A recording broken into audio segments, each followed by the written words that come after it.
mayroon akong ka-live-in at may anak siya sa ibang lalaki. Pero di ito kinilala ng ama nito. Nagdesisyon ako na i-adopt ito at sa ngayon ay ginagamit ng bata ang apelido ko. Tanong ko lang po kung sakaling habulin ng kanyang tunay na ama, ang kanyang anak, maaari ba niyang ipaalis ang apelido ko sa bata? Attorney Nat, hindi ko alam kung paano na apelido sa kanya. Kung paano na apelido, bagamat hindi sila baka I later think yung registration. karelasyon niya, I think yung karelasyon niya, Attorney Mimi, is the mother. I presume, so pwede siyang i-adopt. So ang inisip ko na apelido kay Mike because of adoption. Pero Kaya as to... lang, hindi pa kasi sila kasal, Attorney Nat, hindi ba? Nagsasama pa lang sila. Magka-live-in daw sila. Ay, okay. Oo, so medyo komplikado kasi, Attorney Nat, kung magka-live-in. Alam nyo, napakalaki ng implications, legally speaking, kapag kayo ay kasal at malaki ang diferensya niyan kung kayo ay nagsasama lamang. Hindi ba, Attorney Nat? Oo.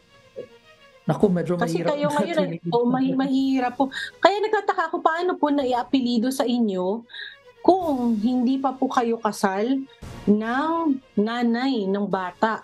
'Di ba? So medyo baka magkaroon ng problema dyan, Attorney Nat, kung tutuusin. Sa totoo lang, paalala po kay Mike, baka magkaroon talaga ng problema kalaunan kasi hindi po talaga kayo related by blood doon sa bata at hindi pa rin naman kayo kasal sa nanay ng bata para po i-adopt siya.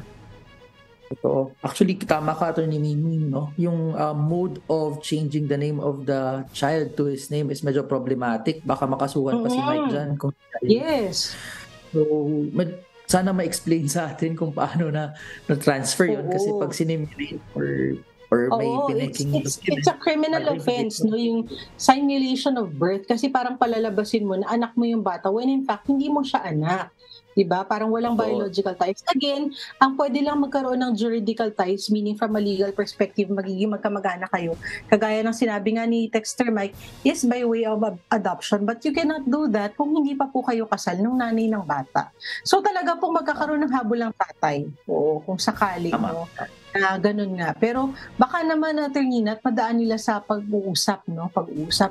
At siguro seryosohin na rin po ni Texter Mike na pag-isipan kung sila ba ay magpapakasal later on ng nanay ng bata. Kung ganun, yun, pwede definitely i-adopt nyo jointly yung bata, no? Well, actually, siya na nga lang kasi anak naman ng nanay yung bata, no? But they will adopt jointly para po maayos po yung kinalalagyan naman ng bata. And then after that, saka po talaga magiging legal na may apelido sa inyo yung bata, no? Kung ganun yung mangyayari at naginap.